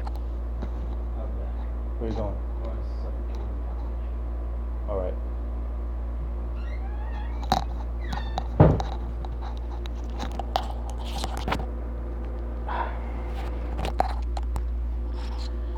Sorry about that. My brother. Uh,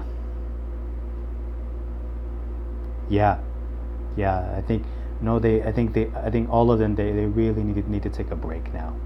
Because this is gonna take a while. Like maybe not necessarily a long time, but it's gonna take a long while for them to process this. I mean, anybody who's faced the death of a loved one or a friend, really gonna need a lot of time to process all this. So they definitely have the luxury to do that. They have the time, they have the space, and so, away with the Twitters and the smartphones, they just need all the time they could to themselves and just think.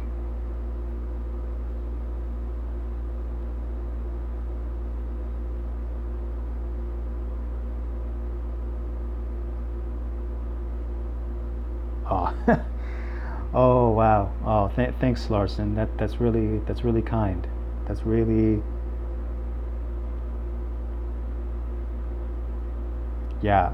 I have a feeling Linkin Park will be back. I mean, in some way or shape or form, But ultimately, it's really up to them. I mean, whatever decision they take, you know. I don't imagine that they'll quit. I imagine they're gonna keep trucking on like Metallica did with Cliff Burton. I mean, that's how I imagine it. I think that's how everybody, at least maybe some people, imagine it. But ultimately, they have the last say. They have the last word, and I think whatever they decide, as fans, obviously, we are going to stand by that decision, whether they choose to go on or whether they choose not to. But oh, thanks a lot, Larson. It's a really nice comment. Really generous compliment. Thank you. I'm really touched by that.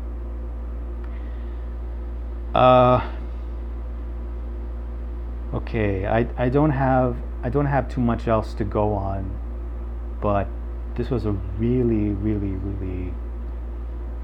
fantastic conversation. I really love this. This is definitely going to go up on YouTube. I think in the future, with the channel, I definitely, yeah, no problem, man. Absolutely. I think in the future, I definitely have a lot of Linkin Park stuff, on the cards. It's been a really, yeah, absolutely, oregano. It's just kind of weird because I came into this live chat on the Android here because originally I wanted to have it done. I don't know if I could show you this, but my tablet right over here, my Windows tablet.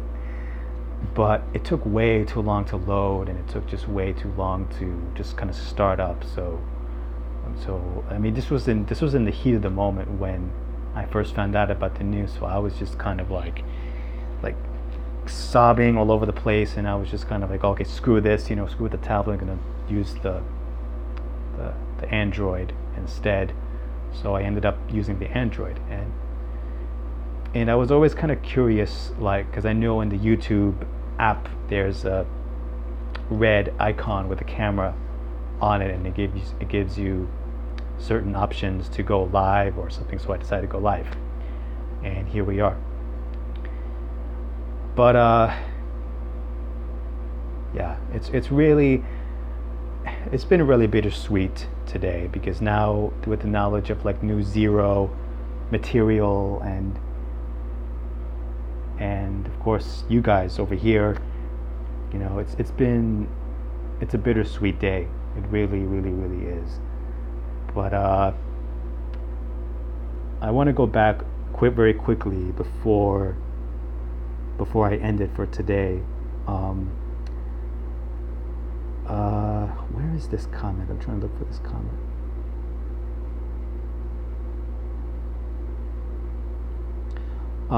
Larson, I'm not sure if you got my my email address. I'm not sure if you got my Facebook thing. But definitely, yeah. What's kind of ironic.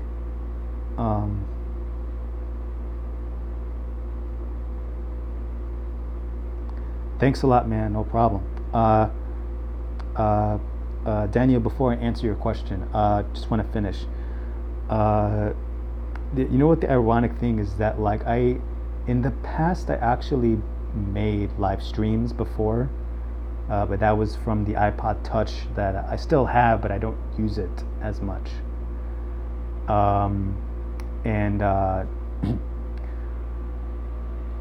And I used to do live streams through that one. I think I have like 2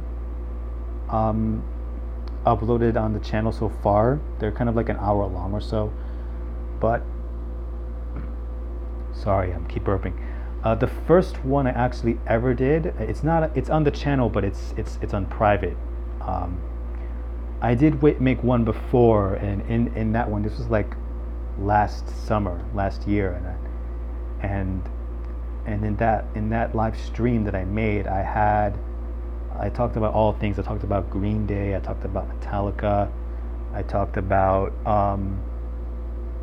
other stuff that I don't remember now, but those are the 2 things I remember. I'm not sure if I'm gonna put it on as public yet. I'm not exactly sure.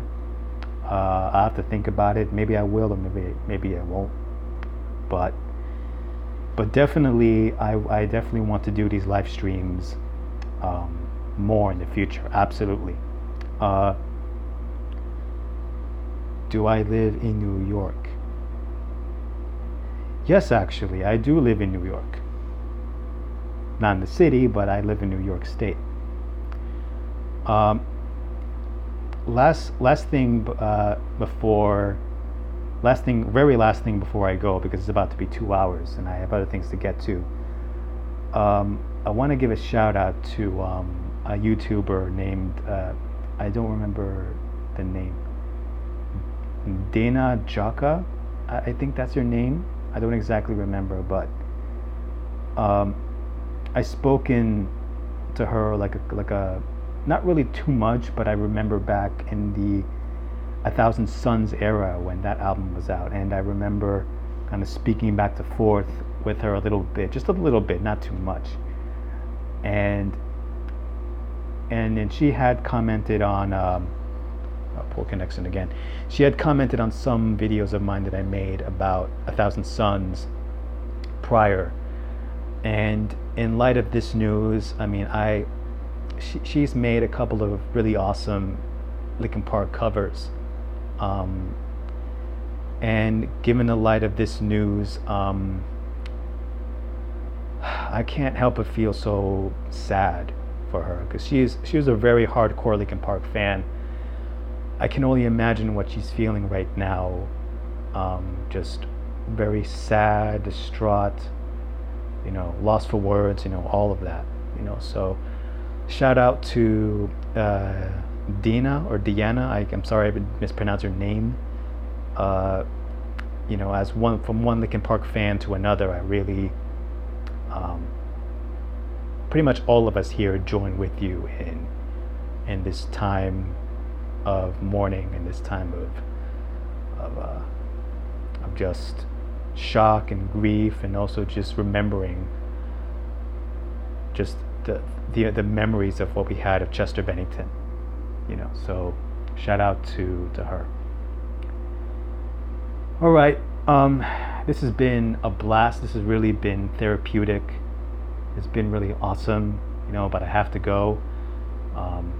Thanks so much, you guys. Like, really, really, really thank you guys so much, fellow Linkin Park soldiers out there.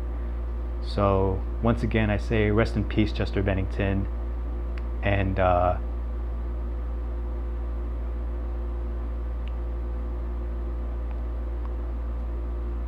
absolutely, man, absolutely. I will definitely check out those demos later on. And Lawson, absolutely, yeah, the music and everybody else who were touched by his vocals, by his singing, by his voice, his lyrics, or just him as a person, absolutely. So once again, rest in peace, Chester Bennington. And shout out to all Linkin Park fans across the world. Chester definitely really helped us out. Shout out to everybody. And really just stay safe out there. Just really stay safe. I mean, I don't want to end on a personal note, but just a little bit. That this reminds me of a friend I used to have named, her name was Laura. And Laura, I knew her a couple of times when I used to go to community college at that time. She was just a really, really, really sweet, very sweet person, very kind. She had a really kind of, really just a very down-to-earth, very kind of like, very bubbly personality, and she, I remember one memory I had was we were on the bus on the way from school, and it's a funny story. That time if you're on a train or if you're on a bus and you think you're getting off at the right stop, but you end up either after it or you end up before the stop you're supposed to get off. I did that, and I went out the door for like thinking I was getting off at my stop, but I wasn't. And she was sitting right across on the front seat of the bus, and that was very hilariously comical. Like she absolutely laughed, and I remember her telling me that like oh man, you know what, you're a really funny guy. You're really, really funny. And I was very flattered by that. Unfortunately, she also committed suicide. I'll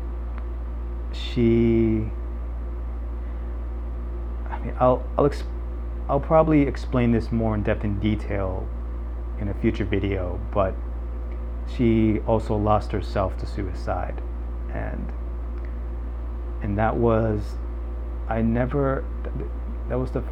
don't say this as a kind of a celebratory thing, absolutely not. But that was the first time I ever had someone who I knew, who I had met, who I had seen with my very own eyes that committed suicide. And yeah, empathic, that's the word. Yeah, absolutely, yeah. It's uh yeah, absolutely, yeah, for sure. It's tough for sensitive people out there. It really is. Um, yeah, on it, it does suck, but I think the thing that has to be stressed more towards is prevention, and also just one last thing. I know I keep saying one last thing and then I keep going on, but also just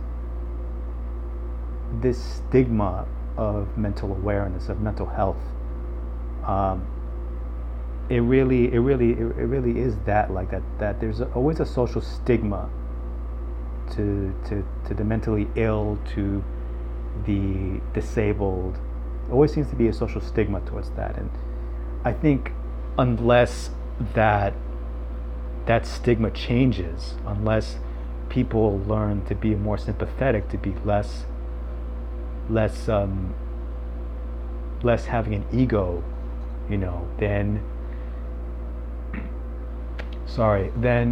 the more help people can get. I think what really matters, has to matter more in this sense, is not only a bigger awareness of mental illness and autism and disability. I think what has to be justified more is the sense of community.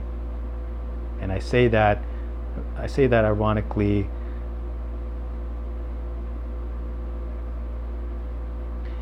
Yeah, absolutely. I mean, I have a feeling of that too. I don't want to go political here because it's not the place, but I think I think this I think honestly what it really takes is education. The public, we are getting more educated by the day about the stigma of mental illness and how to approach mental illness. And I think the more is placed on rehabilitation, the more it's placed on emphasis on connecting and bonding with another person and being part of a group, as difficult as that can be.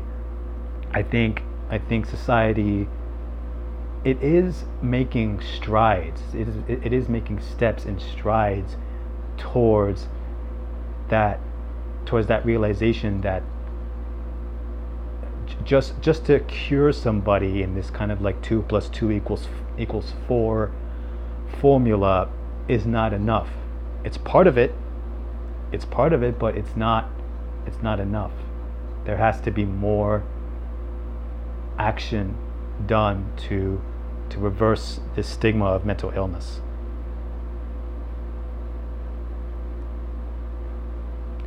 Yeah, yeah. That's another part of it too. Ironically, since I use social media and Facebook a lot, that is also another part of it. Larson, that is another part of it. Absolutely. I think it, and I mean this kind of both socially and politically, but I think there has to come a point, and it is going to come to a point where people, eventually social media and online is not going to be enough. I think there's going to come a point where the desire for human connection and the desire for spiritual connection on a human level is going to be in such demand and in such great need that not even such a thing as social media, as great as it is and as great as smartphones are, considering I'm connecting with you guys, it's just not going to be enough. It's not going to be the the the be all end all. It's not going to be the equalizer to what true human connection can do when it's face to face interaction. And I mean this both in a both in the good way and in the bad way, because obviously with face-to-face connection you have raw emotion. You see the person's emotion, you see his feelings in his eyes and in his facial expressions and his body movements. You see it, you know. Obviously social media and Facebook and YouTube and smartphones, they have their advantages. So this is not to say to like, oh, completely do away with all of that, because then that's not the answer either. What the answer is, at least in my opinion, is to have a balance, a bit of a balance, but more emphasis on human connection. And I know it's like human interaction is sometimes almost a little bit difficult for some people, especially if that person may be autistic or mildly autistic or has a mental disorder. Oh, that's a good analogy. Take the car, like the car. That's a really good analogy. That really is. Like the car controlled them instead of them control the car. Yeah, it's all too easy to forget that things like social media and smartphones are tools for connection and are tools for communication. Yeah, that's very interesting. That's really interesting. We're still early into the digital information age. We'll revert back in time. Like, I think, which is kind of both a good way and kind of a creepy way. Yeah, oregano, absolutely, yeah. Social media is a help, especially if you're a long distance away. It's helpful in that regard. Social media, I think, has that power and that capacity then that you cannot have in a one-to-one individual perspective. But what I was going to say earlier is that, yeah, I have a feeling that we'll revert back in time, which means we're going to go back into a time where, I was going to say, which is both exciting and also terrifying at the same time. It's like at some point in the future you may get like, you can, like, they're already talking about like able to put like a camera or some kind of like chip in your eye or something so that you can film with your eyes, and you wouldn't have to need any kind of external device or something like that to use a camera or anything. That's both extremely exciting and also slightly terrifying for me, because like a lot of the things that like terrorists of all kind can use to control that kind of technology, it's pretty scary at the same time too. So I'm very interested to see where human interaction and the digital age goes from here. It could play out in that way. The one thing I don't want is for a robot takeover of human society. That's the last thing that I want, because then that reminds me of the Animatrix. If you watch the Animatrix, then you see that that thing that happens where the robots take over, and it's one of the most gruesome things I've ever seen, in my opinion. It's really, really hard and really just terrifying. So that's the last thing. That's the last thing I want. No, I don't want Skynet to happen. No, screw that. I don't want Skynet to happen. You hear it from, yeah, absolutely, yeah. Animatrix was a great compilation of where the Matrix was inspired by, and the concept of, especially in that scene in that movie where the robots take over and they launch a war against humanity. That part conceptually is interesting, and is an interesting commentary on prejudice and racism, and fear of the other person, fear of who's different. But it just seems very apocalyptic, and I don't want an apocalypse way too soon. We're already getting that prospect with Trump in office, but that's another story. But no, screw that. I don't want Skynet to happen.